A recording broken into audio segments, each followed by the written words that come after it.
Olá, eu sou Roberta Russo e esse é o Item Mais da CNN. A gente vive num mundo que foi cultivado e cada vez mais influenciado por uma cultura da atualização, onde a cada ano a gente vê enxurradas de lançamentos, carros, eletrodomésticos e eletrônicos. Existe uma corrida entre as empresas para o lançamento que reflita os avanços tecnológicos, já que a cada dia a tecnologia cresce muito mais rápido do que a gente consegue acompanhar na sua manufatura. Por um lado, esses lançamentos fazem com que modelos mais antigos acabem diminuindo de preço, mas há uma condição instaurada em vários aparelhos feita por um design, o que ficou chamado de obsolescência programada. Produtos que hoje são revolucionários foram projetados para que, em 2 ou 3 anos, percam as suas funcionalidades, forçando que empresas e compradores tenham que ciclar os seus estoques e produtos, o que leva a ponderarmos sobre várias frases que se tornaram corriqueiras no dia a dia. O celular é novo, mas está tão lento, ou até mesmo, a lâmpada queimou de novo. Essa questão impacta muito além do nosso bolso. Todo esse lixo eletrônico descartado tem que ir para algum lugar, mas para onde? Com baterias cheias de materiais extremamente tóxicos e a corrosão iminente, toma forma um combate a todo esse descarte. Foi pensando nisso que a Câmara do Chile aprovou um projeto de lei que proíbe a venda de eletroeletrônicos que tenham a vida útil encurtada pelos fabricantes.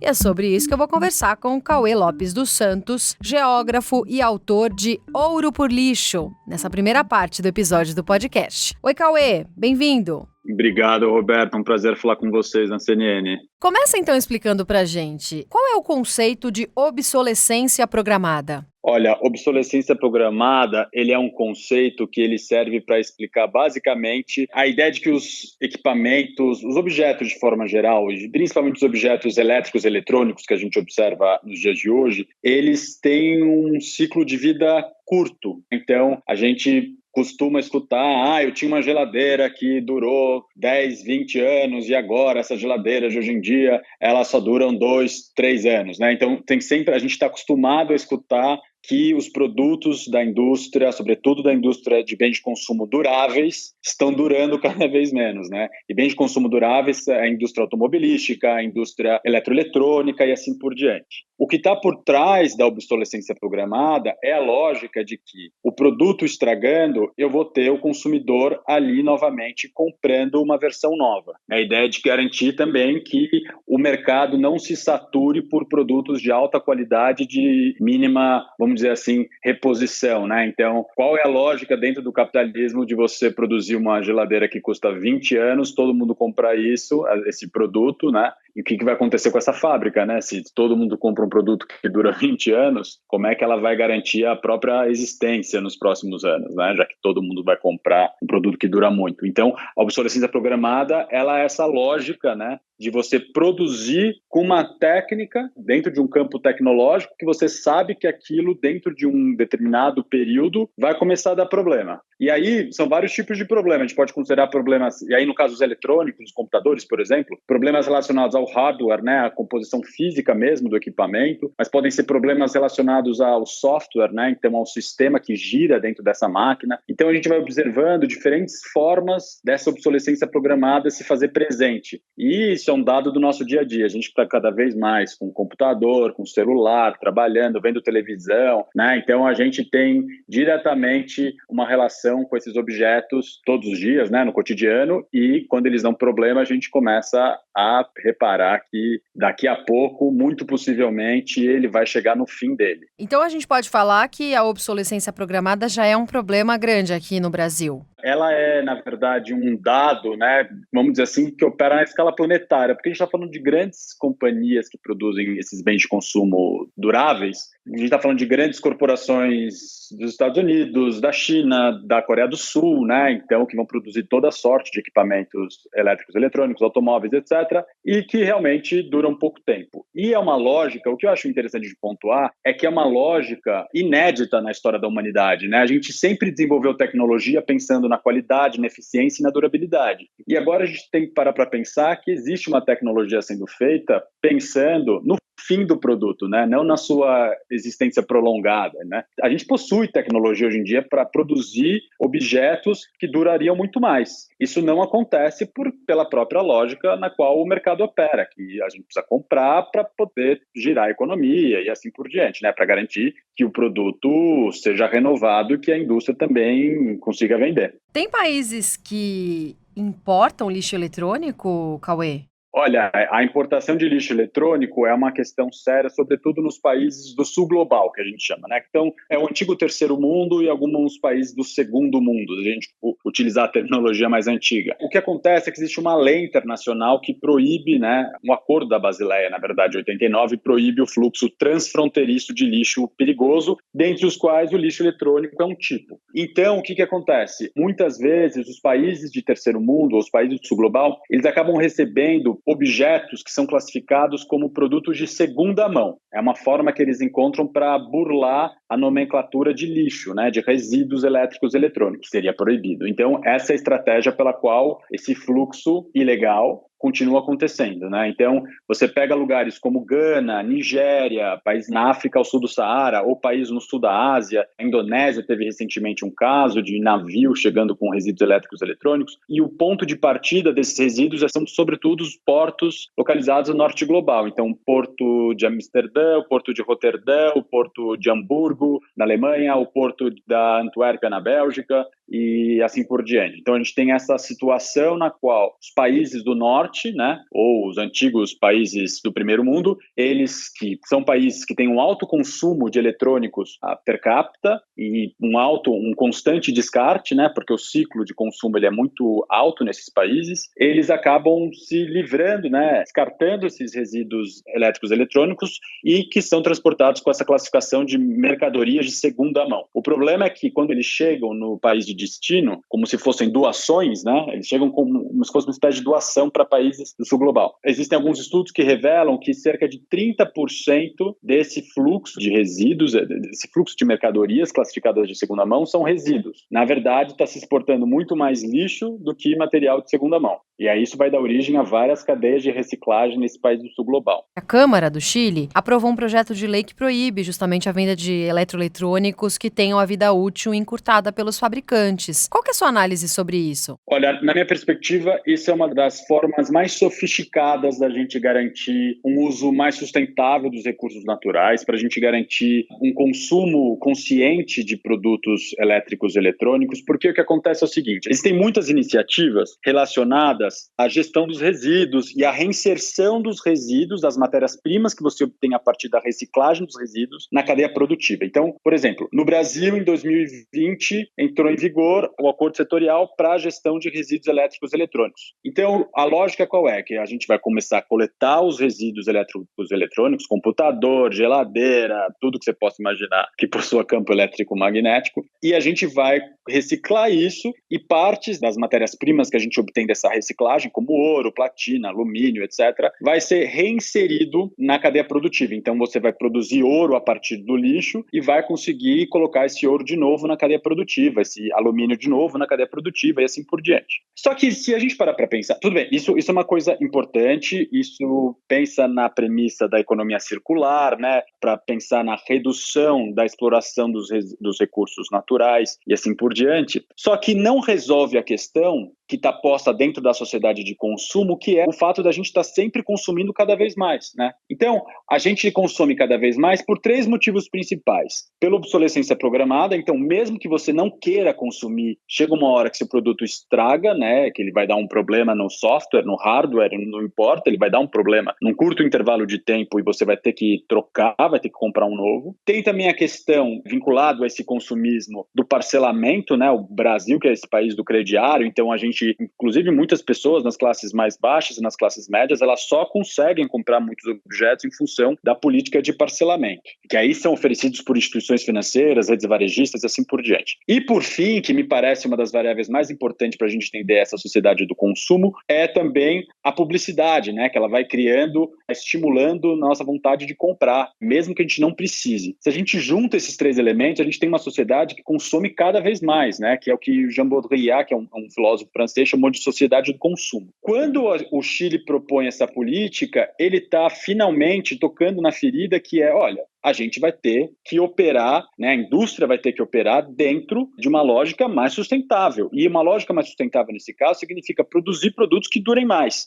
Porque até o momento, quando a indústria ela incorporava a lógica da sustentabilidade, ela estava incorporando na questão das matérias-primas que ela utilizaria nos objetos. Então, eu vou usar materiais ou reciclados, ou vou usar materiais que impactem menos o meio ambiente para produzir determinada mercadoria, mas sempre na lógica de que eu vou produzir muito para ser vendido e com isso eu gero muito resíduo, muito lixo, né? Quando é proposta esse projeto de lei no Chile para se pensar na durabilidade dos produtos, isso é algo que vai fazer as indústrias repensarem toda a sua inserção na economia, né? Porque até então, a forma como as indústrias estavam absorvendo a lógica da sustentabilidade era a partir da mudança nas matérias-primas. Então, ao invés de usar matérias-primas que são mais nocivas ao meio ambiente, né, cuja produção é mais nociva, por exemplo, o plástico, eu vou substituir o plástico por outras matérias-primas. Isso não significa que eu vou diminuir a produção e que eu vou diminuir o consumo e que eu vou diminuir a produção de resíduos. Isso só significa que eu troquei a matéria-prima. Essa é a forma como a maior parte das indústrias estava incorporando a lógica da sustentabilidade.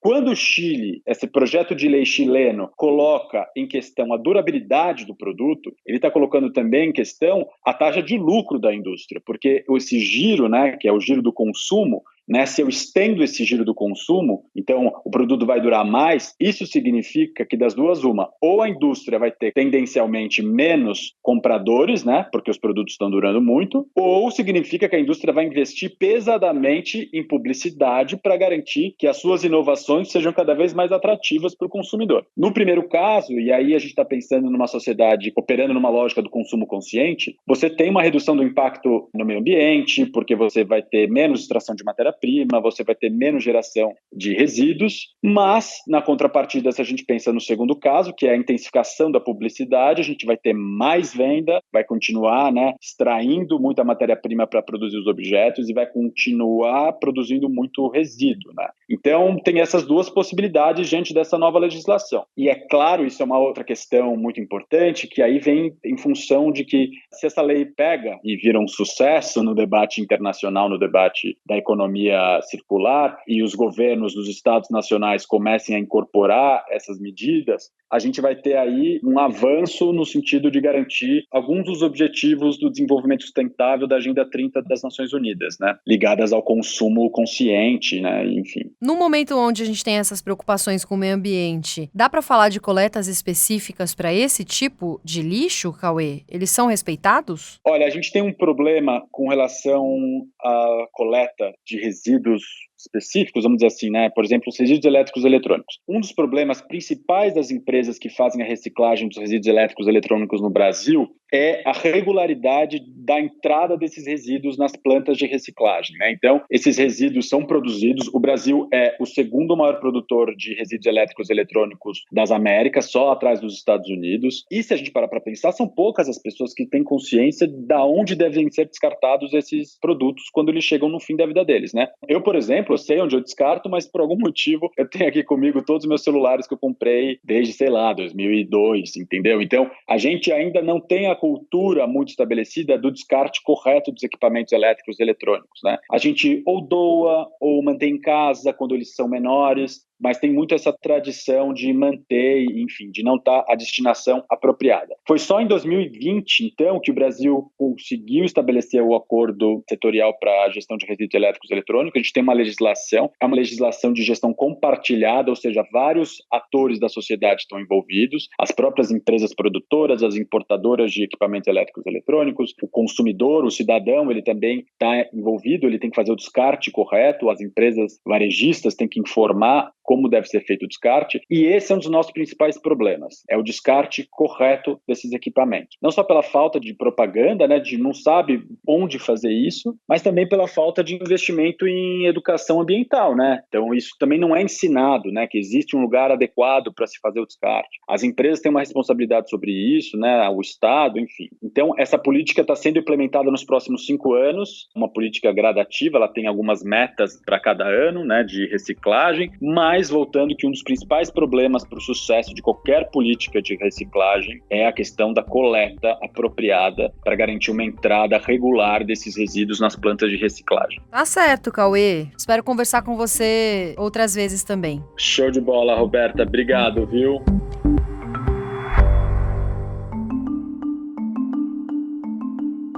Neste segundo bloco, eu vou analisar um pouquinho mais sobre os impactos disso tudo que a gente falou até aqui. Como falamos recentemente num episódio do Item Mais, estamos vivendo um tempo de escassez nas matérias-primas, principalmente na criação de chips. Bom, vamos conversar a partir de agora então com o Arthur Igreja, que é especialista em tecnologia e inovação. Oi, Arthur, bem-vindo! Olá, muito obrigado pelo convite, um prazer estar aqui. Arthur, queria ouvir de você então. Existem projetos para reciclagem de materiais? Eles teriam como ajudar nessa situação que a gente acabou de falar de escassez? Temos vários projetos, principalmente a nível municipal, né? Então tem algumas cidades um pouco mais preocupadas com essa pauta, tem várias empresas também preocupadas com a pauta da logística reversa, e essa agenda ela está mais avançada em alguns países. Então nós tivemos em alguns períodos, só para dar a dimensão do que eu estou falando, na China, a mineração, na verdade é uma mineração obtida através de dispositivos eletrônicos que superou o volume obtido através da mineração de material na natureza. Então, essa agenda de tentar reutilizar os minérios, os elementos raros que são aplicados nos equipamentos eletrônicos, nos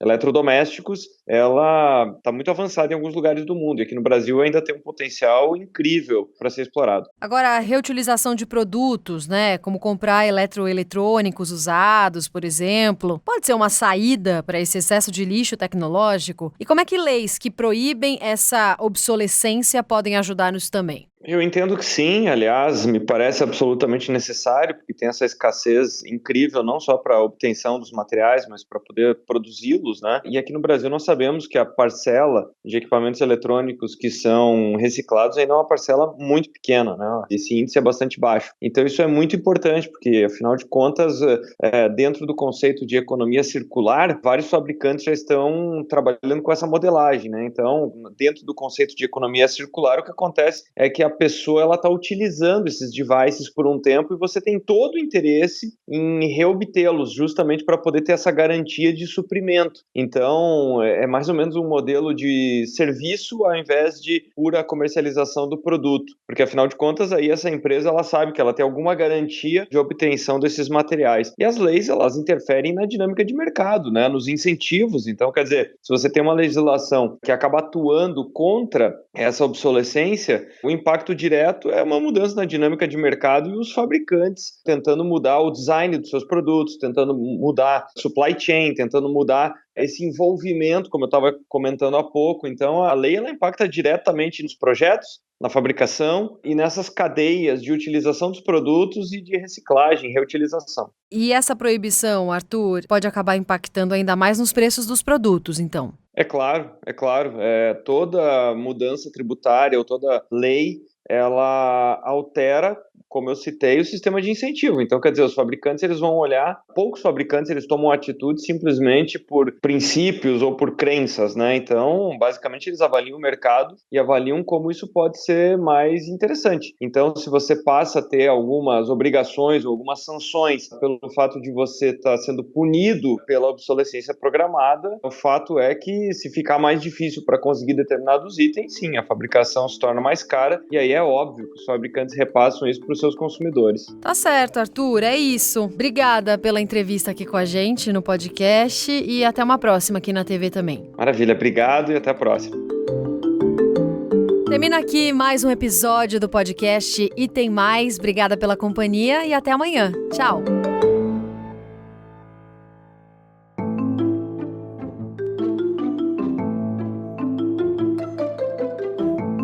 Com a apresentação de Roberta Russo, esse podcast foi produzido pela Maremoto para a CNN Brasil. Roteiro e pesquisa, Daniel Miller. Pauta e produção, Danilo Santana. Gravação, edição e sonorização, Nathan Kleiman. Coordenação geral, Paula Weinberg. Coordenação de produto, Verônica Schneider. Coordenação editorial, Diego Toledo. Direção de jornalismo digital, Daniel Tosi. Você também pode ouvir o Item Mais no site da CNN Brasil. E aproveite para conhecer os nossos outros programas de áudio. Acesse cnnbrasil.com.br/podcasts.